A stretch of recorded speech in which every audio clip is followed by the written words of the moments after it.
At the edge of a fast-growing suburban town, developers eyed an untouched stretch of farmland. Rolling acres of fertile soil, once cultivated by generations of farmers, lay dormant now, its owner unseen and unheard for years. To the wealthy members of the local HOA, this land was not just an opportunity, it was a gold mine waiting to be seized. They envisioned a gated community of pristine luxury homes, wide streets lined with imported trees, and manicured lawns showcasing wealth and status. The HOA president, a man known for his sharp business instincts and unshakable confidence, believed this land was fair game. Through a web of connections, he pushed surveyors to redraw property lines and lawyers to craft documents asserting ownership. The neighbors trusted him without question.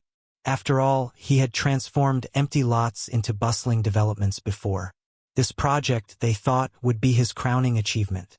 Construction crews rolled in with heavy machinery, tearing into the soil that had been untouched for decades.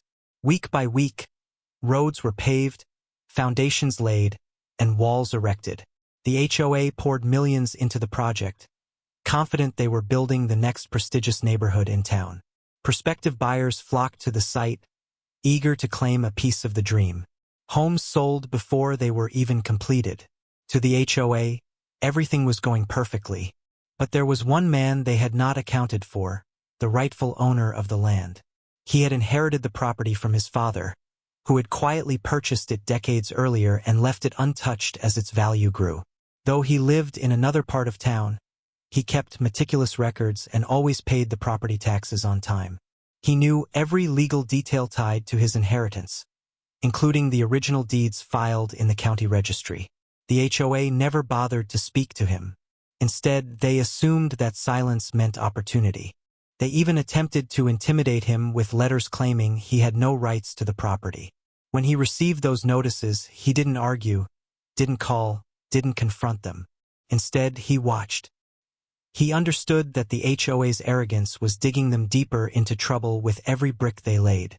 Months passed, and the once quiet farmland transformed into a glittering new development of 120 luxury homes. The HOA celebrated its grand opening, cutting ribbons and praising themselves for creating a community for the future. Meanwhile, the man whose name was still on the original title smiled quietly from afar. He had already set his plan in motion, working with a legal team that specialized in property disputes.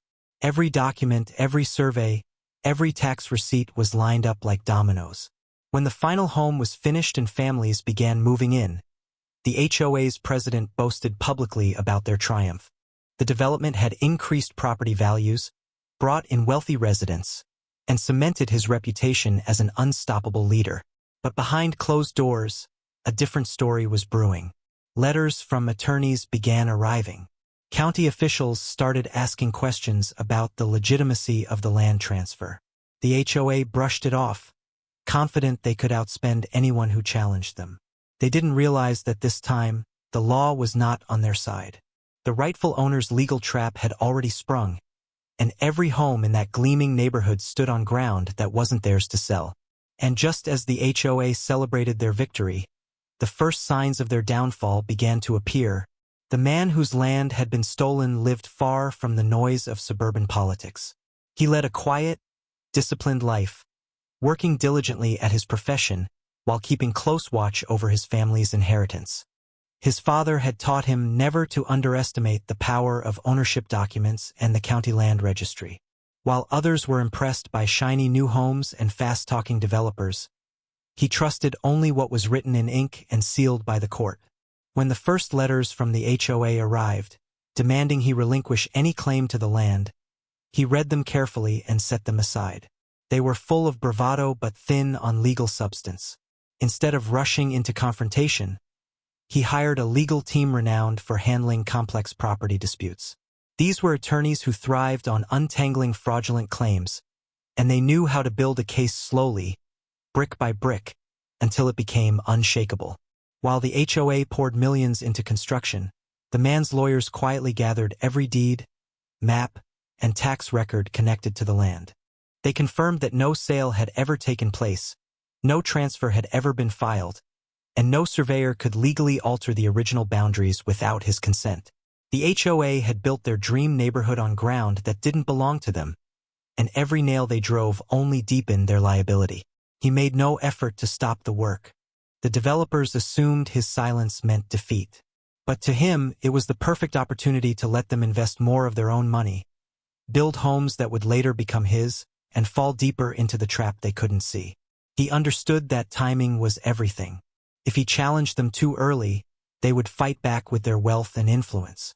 If he waited until the project was finished, the stakes would be astronomical, and so would his leverage. As the months passed, the HOA celebrated its progress. Roads were named, utilities installed, and luxury amenities promised. Families signed contracts and moved in, unaware that their dream homes stood on disputed land. The HOA president gave interviews to local media, bragging about how they had turned unused farmland into a premier residential destination. Meanwhile, the man whose name was still on the original deed quietly prepared for his move. When construction was complete, his legal team filed a comprehensive claim in county court. It was a masterpiece of documentation. Copies of every tax payment he had made, certified deeds tracing ownership directly from his father, and evidence that the HOA had willfully ignored his rights. The filing demanded not only recognition of his ownership but full transfer of every structure built on the property, 120 luxury homes, roads, and all improvements included. The HOA was blindsided. They dismissed it at first, assuming they could bury the man in legal fees or intimidate him with countersuits. But the evidence was irrefutable. County records matched his claim exactly. Surveyors confirmed that the development sat squarely on his land. What began as a minor annoyance quickly became a looming catastrophe. Behind closed doors, panic spread among the HOA board members. They realized too late that they had never done a proper title search, never obtained his signature, and never paid for the land they were so proudly selling. Homeowners started to whisper when they learned that their expensive new properties might not legally belong to them at all. The man remained calm throughout. He let the HOA's arrogance expose their carelessness to the court. His attorneys worked methodically, pushing deadlines, forcing hearings, and ensuring that every judge who reviewed the case saw just how blatant the HOA's actions had been. What had started as an attempted land grab was now shaping up to be one of the largest property reversals in county history. And just as the HOA began to realize the full scale of their mistake, the man's legal trap tightened. The court scheduled a hearing that would determine once and for all who truly owned the land and everything on it. The HOA thought they could bully him into submission. But in the next chapter, they would learn that their power meant nothing against the law. The day of the hearing arrived with little fanfare to outsiders, but inside the county courthouse, the tension was electric. The HOA board members arrived in tailored suits, confident they could still outmaneuver their opponent. Their attorneys carried thick binders, prepared to argue that the man had abandoned his claim, that their development was too far along to be reversed, that money could settle everything. They thought this was simply a negotiation over price. But the man who truly owned the land walked in with calm certainty. His legal team didn't bring flashy arguments, they brought evidence, meticulously documented and impossible to refute. Stamped deeds going back decades. Proof of every property tax bill paid without a single missed deadline. A certified map showing that every one of the 120 homes stood squarely on his land. The judge reviewed it all with steady eyes, unimpressed by the HOA's excuses. As the proceedings unfolded, the HOA's arrogance began to crack.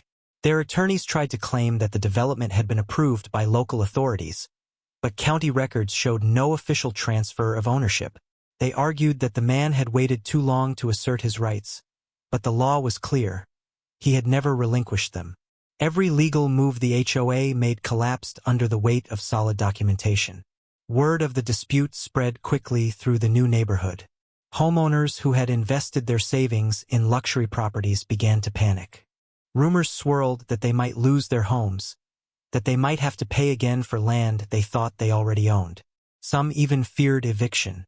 The HOA board tried to reassure them, insisting that everything would be resolved quietly, but the truth was slipping through their fingers. The judge issued an interim ruling that sent shockwaves through the HOA. The man was confirmed as the legal owner of the land. Until a final decision was reached, no homes could be sold, transferred, or altered. The entire community was frozen under a legal cloud. For the first time, the HOA realized they weren't just facing a lawsuit, they were facing total loss. The man's attorneys pressed forward with confidence. They didn't just want recognition of ownership. They wanted full possession of every structure built without permission. Under state law, any improvements made on someone else's property without their consent automatically belonged to the landowner, not the builder. The HOA had unknowingly gifted him a multimillion-dollar neighborhood, and there was no easy way out. Behind closed doors, the HOA members argued bitterly among themselves. Some wanted to settle quickly, offering the man a large sum of money to walk away. Others refused to give in, still convinced they could intimidate him or drag out the case until he gave up. But they failed to understand that this wasn't about intimidation or quick profit for him. It was about justice, principle, and holding them accountable for their arrogance. The second hearing sealed their fate. The judge reviewed every piece of evidence and delivered a scathing decision. The HOA had no legal claim to the land, and their actions had been willfully reckless. Full title to the property, and everything built on it, remained with the man. The court ordered the HOA to vacate immediately, forbade them from collecting further dues on the homes, and warned them that additional penalties were coming. Shock rippled through the courtroom. The HOA president, once so smug and untouchable, stood pale and speechless as the ruling was read.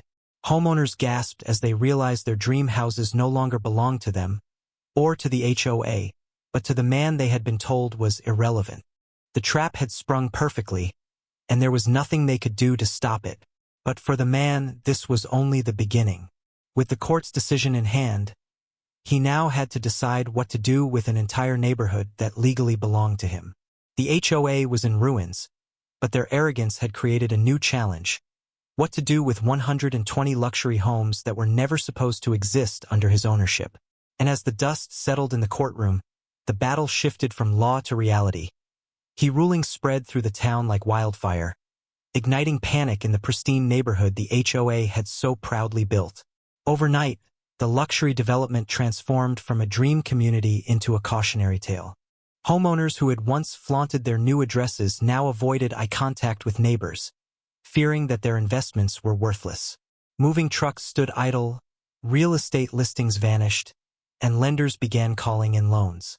The HOA, once united under their arrogant president, fractured under the weight of failure. Board meetings devolved into shouting matches behind closed doors, as members blamed each other for blindly trusting the man who led them into disaster. They had assumed that wealth, influence, and a few well-placed connections would shield them from consequences. Instead, they had handed their enemy a fully developed neighborhood worth millions, and not a single brick legally belonged to them. The man who now owned the land, and every home on it, remained composed. He had no desire for chaos, but he would not be bullied into a compromise. His legal victory was ironclad, and his attorneys advised him to move quickly before the HOA could attempt any last-minute tricks. Title transfers were filed immediately, ensuring that every structure, every paved road, and every utility line was recorded under his name. The fallout struck hardest at the homeowners, many of whom had been unaware of the HOA's schemes. Families who had paid top dollar to live in an exclusive community now learned that their properties were built on stolen land. They didn't own the ground beneath their feet, and the man who did owned their houses as well. Some begged the HOA to fix the mess, while others turned their anger on the very people they had trusted to protect their interests. Lawsuits flew in every direction, but they all crashed against the same immovable truth. The court had spoken, and the law was on his side. Financial institutions panicked as well. Mortgages tied to the homes became toxic overnight. Banks threatened to sue the HOA for fraud, and insurance companies withdrew coverage from the development entirely. Property values, once soaring, plummeted to zero in a matter of weeks. What had been a showcase neighborhood now sat under a dark cloud of uncertainty, a gleaming monument to arrogance and greed. Meanwhile, the HOA president watched his reputation disintegrate. Once celebrated as a visionary developer, he now faced personal lawsuits, mounting legal fees, and the humiliation of being exposed as careless and corrupt. His allies abandoned him, unwilling to share in his downfall. Even those who had praised him publicly began whispering about his arrogance and his failure to perform the most basic due diligence. The man who owned it all remained deliberate and strategic. He had no intention of forcing families into the streets without warning, but he also knew he was not obligated to let anyone stay on his property for free. He began considering his options. Should he sell the homes back individually at market value? Should he keep the neighborhood intact and rent the properties himself? Or should he demolish what had been built illegally to make a statement no one would forget? Every choice carried consequences. Whatever decision he made would ripple far beyond the borders of the development. Politicians took notice, activists called it a victory against land theft, and local media followed his every move. What had started as a quiet legal battle had become a national story, with cameras parked outside the gates of the once proud neighborhood. As the pressure mounted, the HOA tried one last desperate tactic. They approached him through intermediaries, offering a massive payout to make the problem disappear. They hoped to buy back what they had stolen, but they still didn't understand the man they were dealing with. He wasn't motivated by greed. He was motivated by justice and principle. Their arrogance had cost them everything, and he wasn't about to let them rewrite history with their checkbooks. The deadline loomed. The court had given the HOA 30 days to vacate the property and turn over all control to its rightful owner. As that day approached, moving trucks lined the streets. Families who had been misled packed up their lives, not knowing if they would ever return. The once celebrated development was now a ghost town in the making, its manicured lawns left untended, its pristine homes standing hollow and silent. And as the HOA's empire crumbled around them, the man prepared to reveal his decision on what to do with an entire neighborhood that now belonged to him alone. As the deadline to vacate drew closer, tension reached a breaking point. The once pristine neighborhood stood eerily still. Lawns went uncut, driveways were littered with abandoned furniture, and for sale signs were useless reminders of homes no one could legally buy. The HOA's empire, built on arrogance and deception, had collapsed into silence. The man who now owned it all moved with deliberate precision. His attorneys finalized paperwork transferring every parcel of land, every newly built home, every road and streetlight into his name. County records updated line by line, erasing any trace of the HOA's false claims. What had been a multimillion-dollar development project now belonged solely to him, protected by law and beyond dispute. While the HOA board scrambled to salvage their reputations, the man was laying out his next move. He refused quick settlements and hollow apologies. This was not about cashing out, it was about control and justice. He had spent months watching them act with impunity, building over his family's legacy as if he were invisible. Now he held all the cards, and he intended to play them carefully. Behind closed doors, his legal team presented three options. The first was to sell the homes individually to the residents, allowing families to stay while recouping the full market value. The second was to rent out the entire neighborhood, turning the HOA's dream into his personal income stream. The third, and most dramatic, was to clear the land entirely, demolishing what the HOA had built and restoring the property to its original state. Each option had supporters, and each carried symbolic weight. He considered the human cost. Many homeowners had been innocent, duped by the HOA's promises. They had poured their savings into these properties, unaware that they were standing on stolen ground. Throwing them out without mercy would make him look vindictive, but letting them remain for free would undermine the principle that had guided him from the start. No one takes what's his without consequence. Meanwhile, the HOA president faced public ruin. News outlets dissected every misstep of his leadership, exposing how he had ignored warnings, falsified documents, and gambled with other people's money. Investors and banks that had backed the development abandoned him, and lawsuits piled high on his desk. His name, once associated with success, was now a cautionary tale of arrogance unchecked. The man knew that whatever decision he made would resonate beyond this single neighborhood. Developers across the region were watching closely. If he allowed the HOA to simply buy their way out of trouble, it would send the wrong message. But if he enforced the law with precision, he could create a precedent that no one could ignore. Land ownership mattered, no matter how powerful your opponent claimed to be. After weeks of deliberation, he unveiled his masterstroke. He would sell the homes, but not to the HOA and not on their terms. He offered every resident the opportunity to purchase their property directly from him, at full market value, under new legal titles that erased the HOA entirely. Those who could not pay would be required to leave, their homes retained by him to sell or rent as he pleased. It was a fair deal for the innocent, and an unforgiving blow to the guilty. The HOA could no longer hide behind community dues or collective bargaining. Their power evaporated instantly. Individual homeowners rushed to secure financing, while the HOA president watched helplessly as control slipped completely out of his hands. The man's plan was brilliant.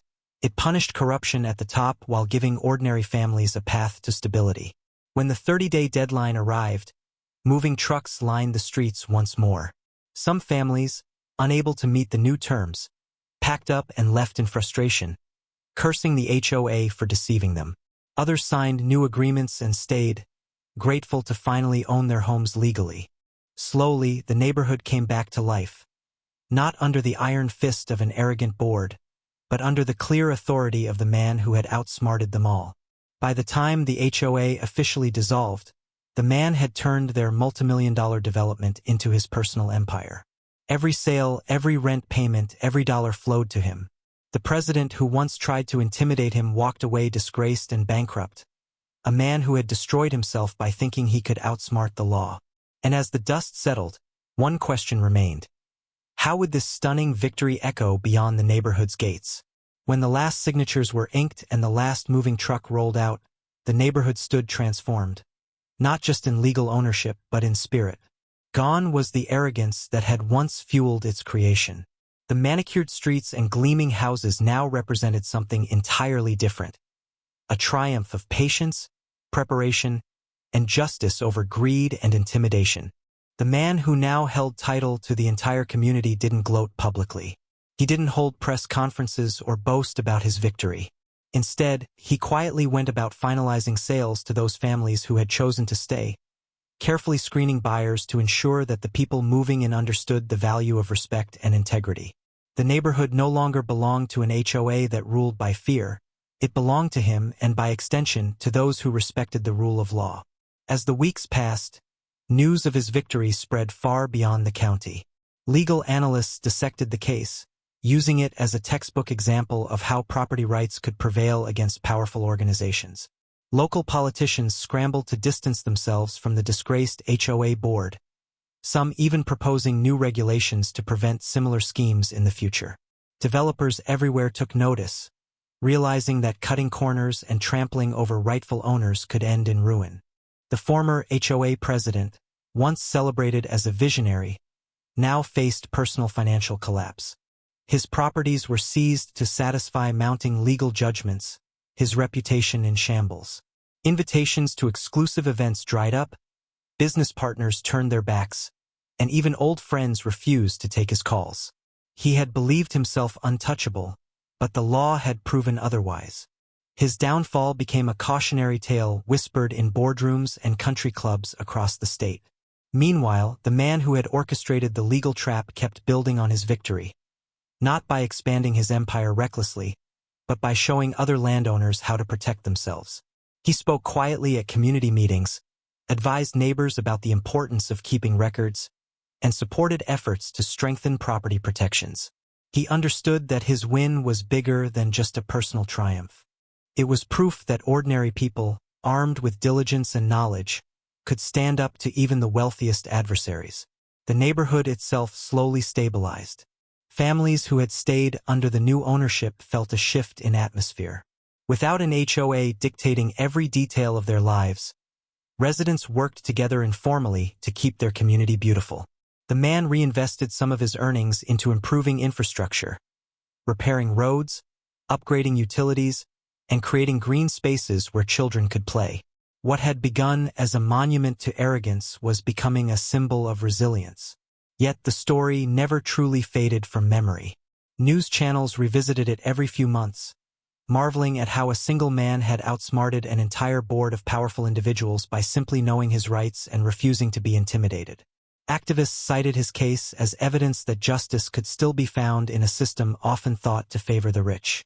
Even years later, developers approached new projects with greater caution. Title searches became more rigorous. Landowners who had been ignored for decades suddenly found themselves courted rather than threatened. The ripple effect of one man's patience and planning reshaped how entire regions treated property rights.